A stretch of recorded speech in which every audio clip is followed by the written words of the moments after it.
Good morning, everybody. This is another edition of the Pass Ball Show, brought to you, of course, by JohnPielli.com, as well as St. Aloysius Church and School in Jackson, New Jersey. Apologize for the little bit of audio issues.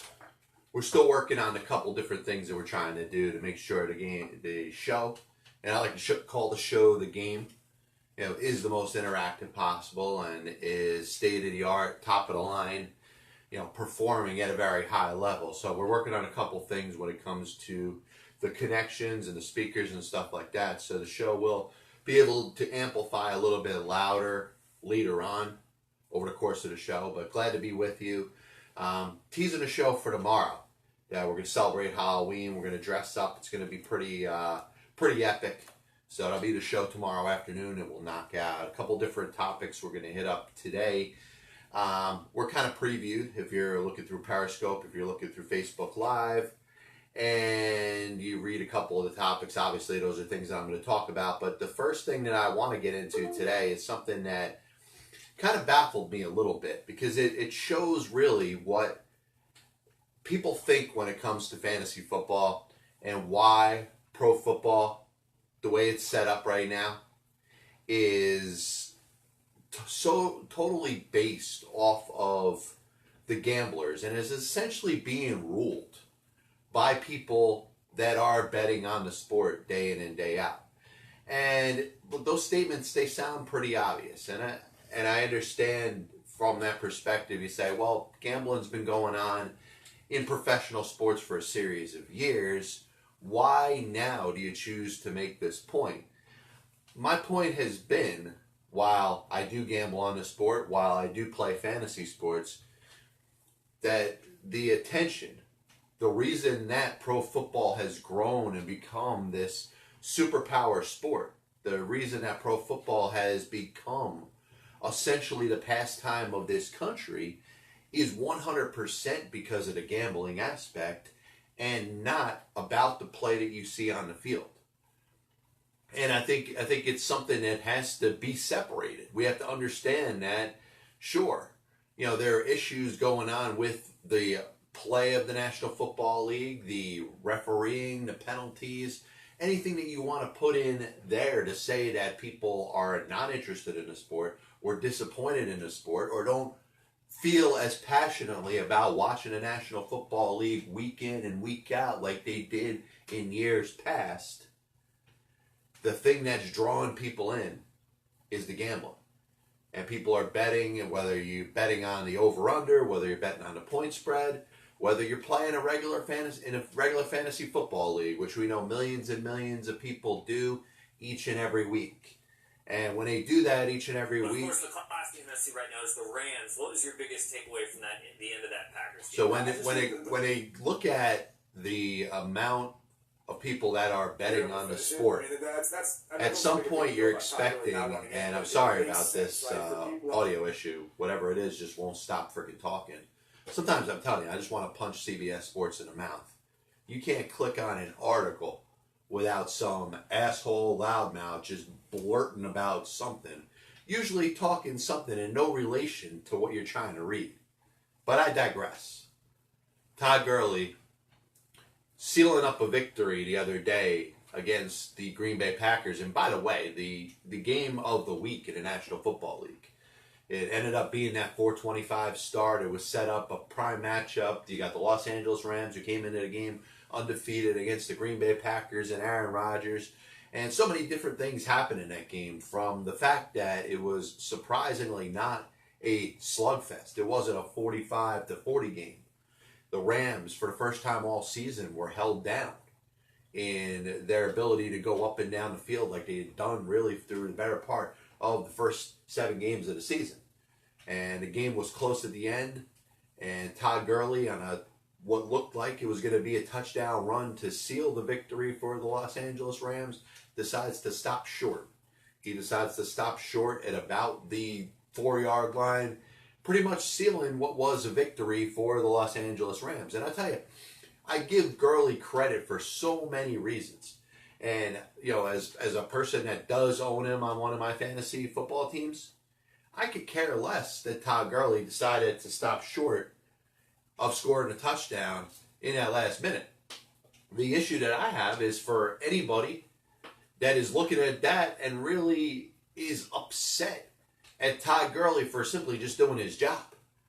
His job is to make sure that his team wins football games. His job is not to get as many yards and as many touchdowns as possible. Now, you might want to say that's a little bit of a hypocritical statement, John. You know, how come his job isn't to get as many yards as he can? How come his job is not to score as many touchdowns as he possibly can? The reality is he plays for a team, and his job is to help his team win.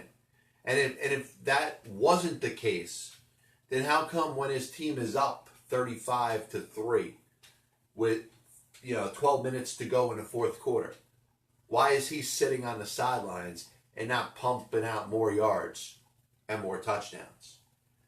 Todd Gurley understood his role and his purpose on his team in the National Football League. It was to make sure that his team wins the game. The goal of that last drive was to make sure that Aaron Rodgers wouldn't touch the football again. We know Aaron Rodgers' ability to march a team down the field. He's done it for many, many years with the Green Bay Packers, and he has led the Green Bay Packers to tremendous amount of wins in the last minute or two in games. Todd Gurley getting that first down assured that there was no way that the Green Bay Packers were going to get the ball again. And if the Green Bay Packers weren't going to get the ball again, the Los Angeles Rams were guaranteed victory. So he did his job.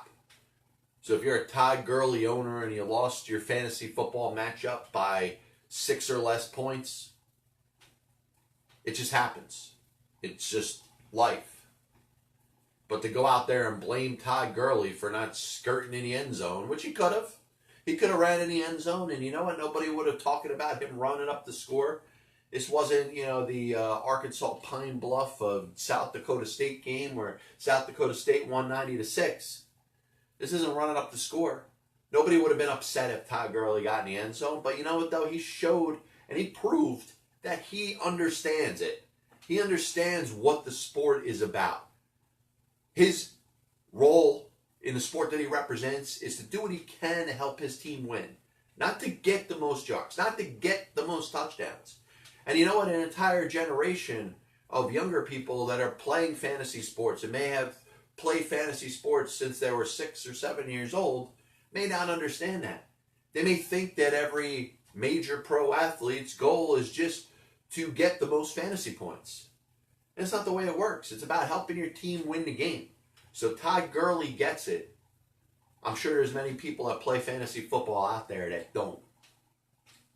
Next thing I wanted to get into, you got the Cleveland Cavaliers firing head coach Tyrone Lue after the first 6 games of the season. Of course, things have not gone well for the Cleveland Cavaliers.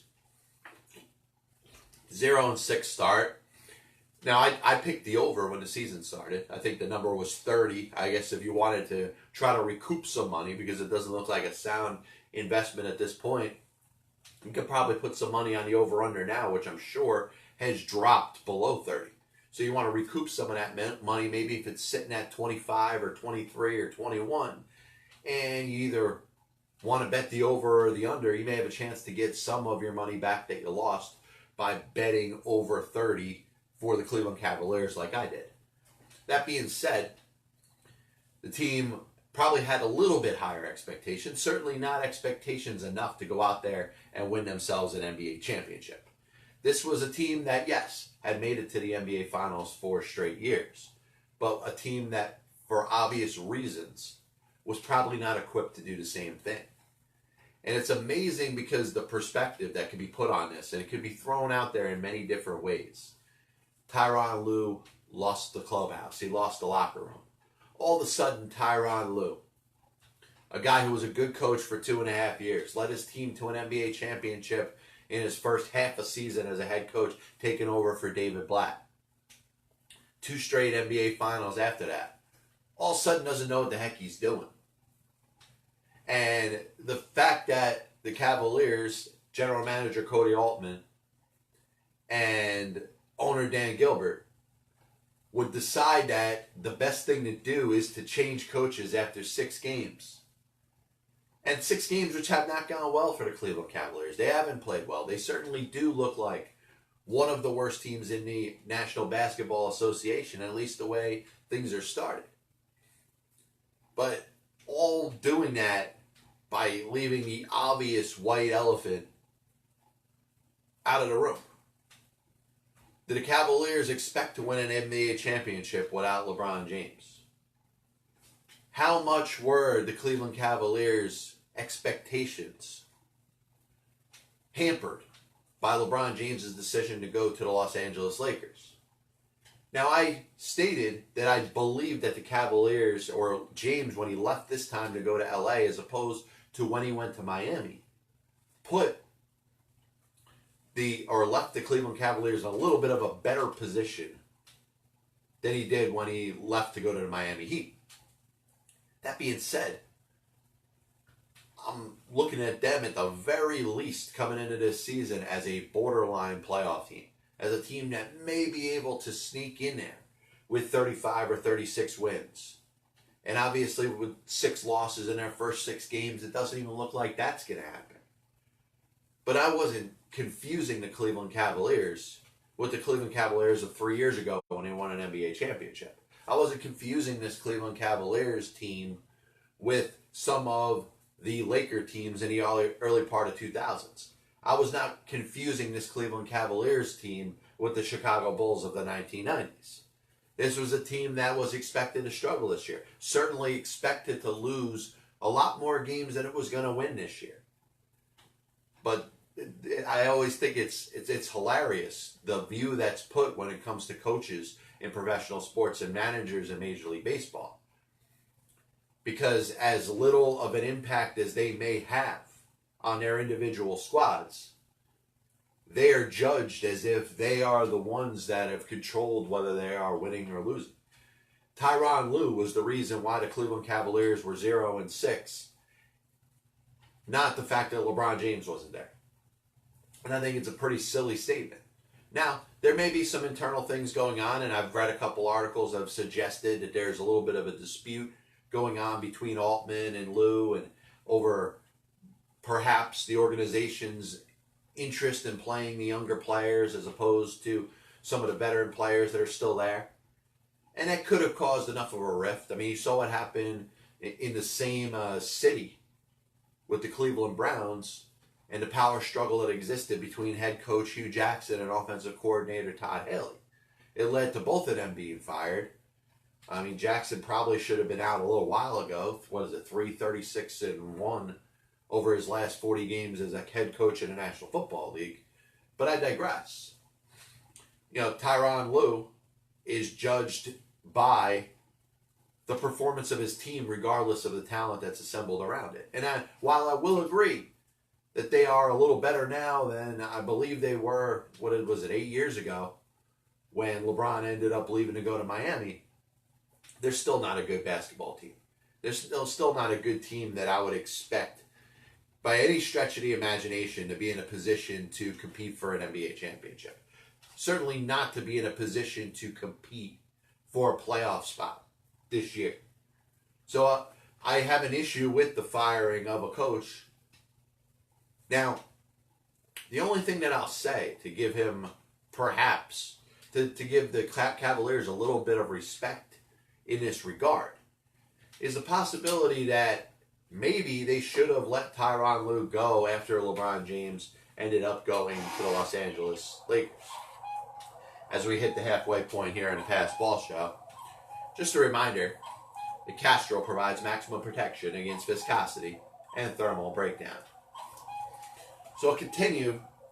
The only thing that I would say to give the Cavaliers a pass or a little bit of a positive judgment in regards to this decision would be if they decided to part ways with Tyrone Lue at the end of last year. To say, hey, LeBron's going to the Lakers, this team's going to look different, we're going to look to rebuild, we want a new voice in there. We pretty much knew or know that Lue was LeBron James's guy, and it was understood that he was James's choice to be the head coach of that team. and maybe it was time to go in a different direction. That's the only thing that would have made any sense. I mean, it looks stupid. It looks like the Cavaliers are not understanding of what's going on. They are tone deaf. Did they not know that that team wasn't going to be any good this year? Did they not know the impact that LeBron James could have on an NBA team over the course of an entire year? Him being there as opposed to him not being there, and what that meant to that Cleveland Cavaliers organization? I just think it's a little silly. Next thing I want to get into, you hear that Rae Carruth ends up being released from prison after 18 years. And for those that haven't paid much attention or didn't pay much attention to his murder trial and his subsequent conviction of the involvement in the murder of his girlfriend and his girlfriend's unborn child. It was a complete horrific situation. And a man that, whether he actually committed the murder himself or was part of a conspiracy to commit a murder, he certainly deserved a more serious punishment than he ended up getting. To be out in 18 years seems like a little bit of a bargain. And the unfortunate thing about what he did, and I'm sorry, we're hitting audio issues again. So what we'll try to do over time is we'll edit some of this part out. And once again, my issue with this all along has been what I'm trying to do as far as reconfiguring the speakers here. So I apologize for that. But anyway, Rae Carruth was convicted and sentenced to serve 18 years, which you figure in the grand scheme of things, he probably deserved to serve more of a sentence. That being said, he had the right to a trial, the right to representation of an attorney, the right to a trial by jury, the right to the penalty of the decision of the judge. And what the judge ended up saying was, when it comes down to it, the penalty that he was entitled to receive. So he did his job. He served 18 years. He ended up getting out probably because of good behavior and is now free to roam the country. He is free to continue his life. Many people have committed very similar things to what Rae Carruth has done and have not, in certain instances, had the freedom that Rae Carruth is going to have right now. So the reason that I want to talk about this is not to bash a convicted murderer. And you could say, if you're a Rae Carruth apologist, you could say that he may or may not have committed the actual murder and was convicted of the being involved in the murder plot to kill his girlfriend. And that may be true, but it doesn't take away the heinousness of what he did and what he was involved in. Now, I think there's two ways that we could go about this, and from people that have spoken about serving time in prison, and honestly, I have not, so it's something that I absolutely cannot relate to, something I probably would choose not to relate to, but you know what? I haven't had the opportunity to serve any time in prison at this point in my life. Don't plan on it, but because of that, I can't give a perspective, and I can't say, hey, this is what the feeling is for somebody that does go to prison or does serve time in prison. And when you come out, you feel this way. But I do think there is a mentality that exists where some people do feel more comfortable in prison. It's a lifestyle. Maybe in some cases you could say is chosen. But there's a comfort that for people that are there for a long time that can relate to somebody that works at a certain job in a certain environment for a long period of time. So the question is this person more comfortable serving time in prison, or are they more comfortable being out here in the real world, free with the general public? And there's a couple ways that he can handle what he's doing right now. And my message to Rae Carruth is this. Sure, you're going to get some side eyes. You're going to get some people that are, especially in your own community, they're not going to be comfortable around you. Your trial and the conviction of being involved in the murder of your girlfriend is something that became a very national story. So people know your name in a very negative way.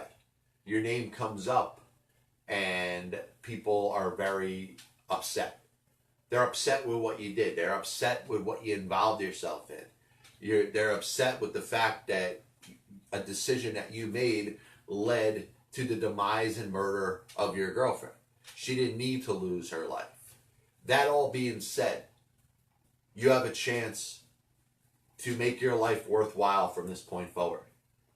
And Rae, what I'd suggest that you do is get involved with different groups, involved with prisons across this country. Get involved with certain youth groups that are involved with different juvenile offenders.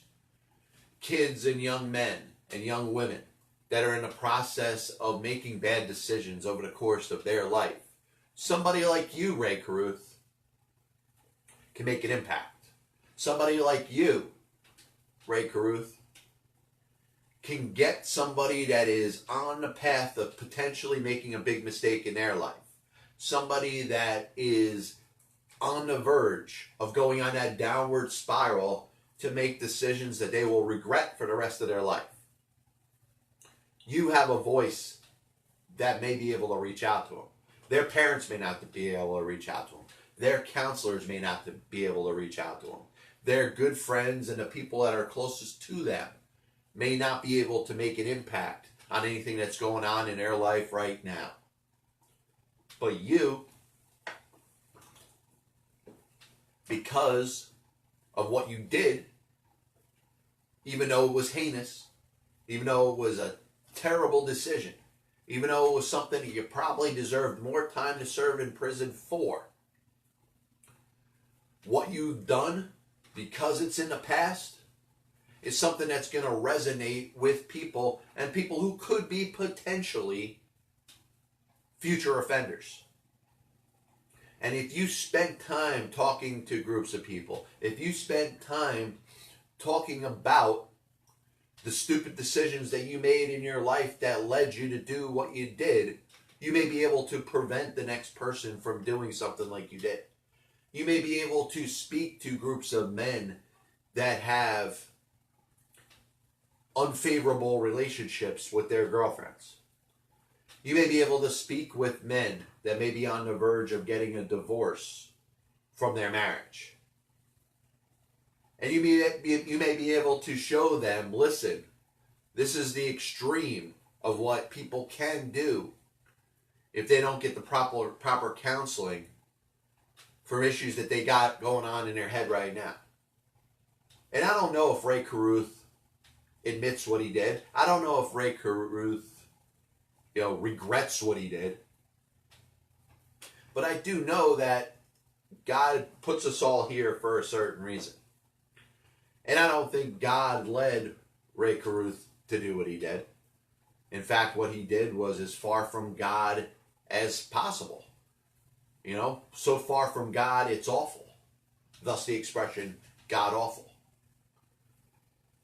But there is a chance that he could potentially impact a couple other people that could be in the same path that he was, to prevent them from making a bad decision like he made. This is the famous Budweiser beer. We know of no brand produced by any other brewer that costs so much to brew and age. Our exclusive Beechwood aging produces a taste, a smoothness, and drinkability you'll find in no beer at any cost.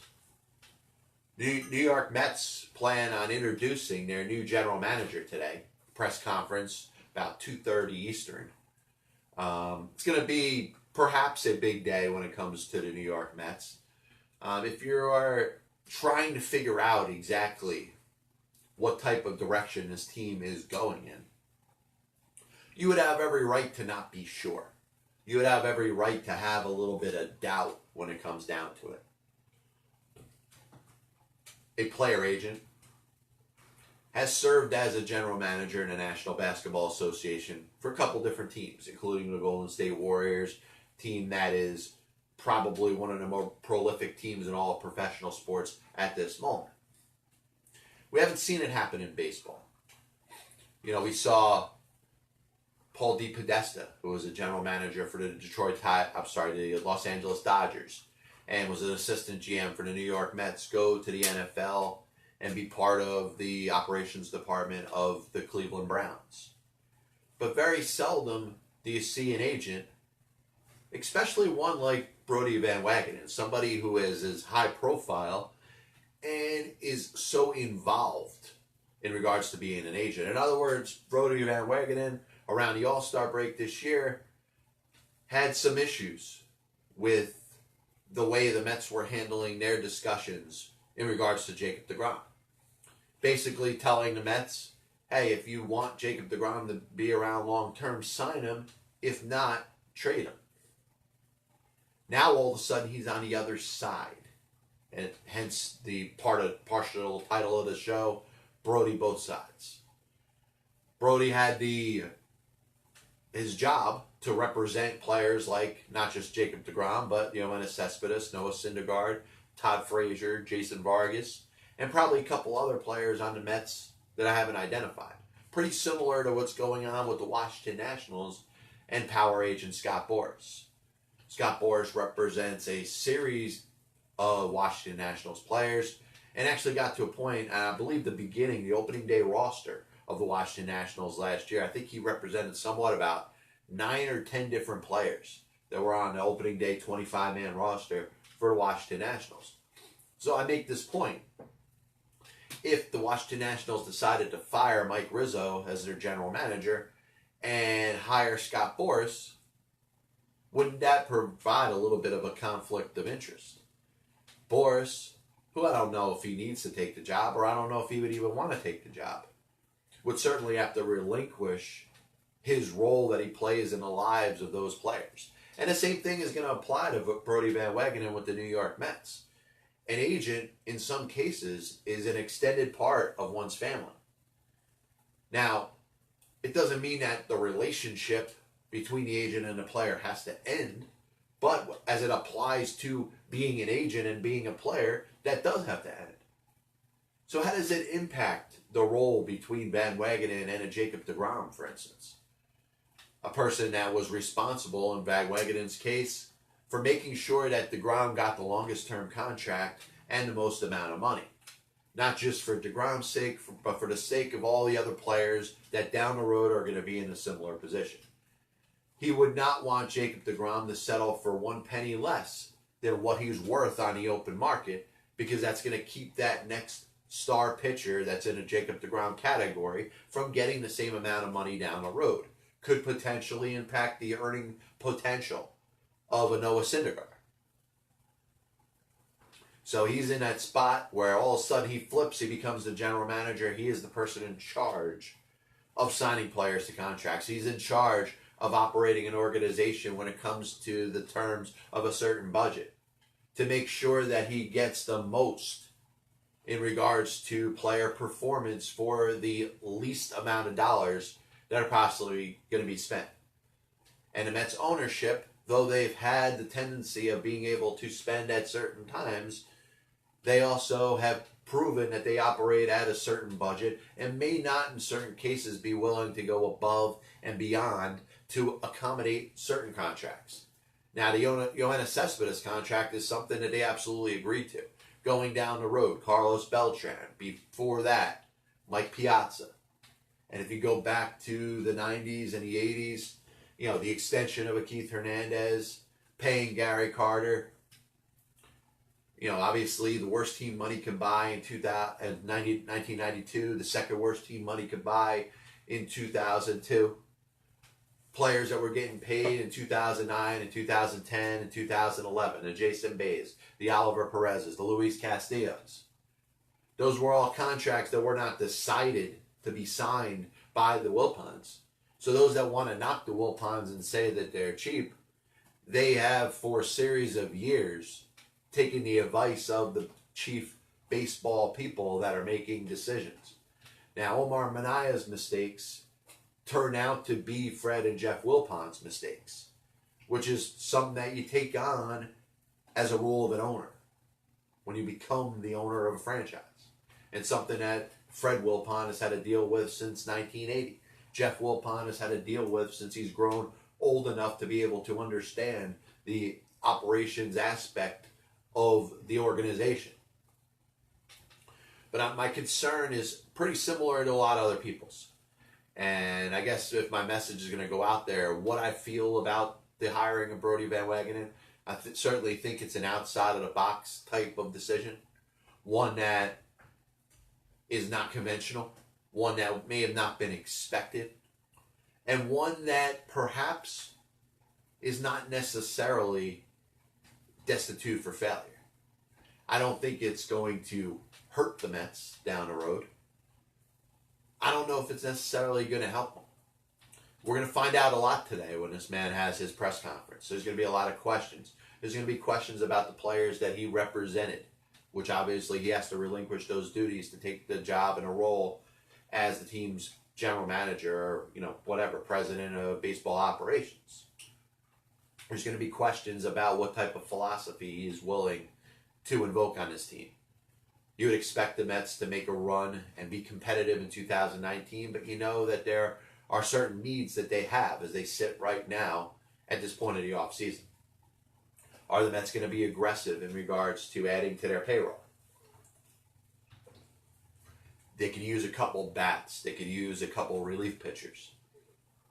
Is he a person that is going to be astute enough with the analytics of the game? Now, he does have experience being involved in contract negotiations.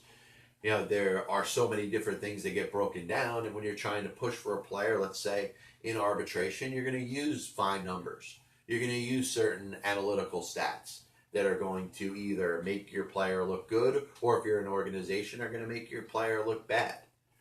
So I do believe he is analytically inclined enough.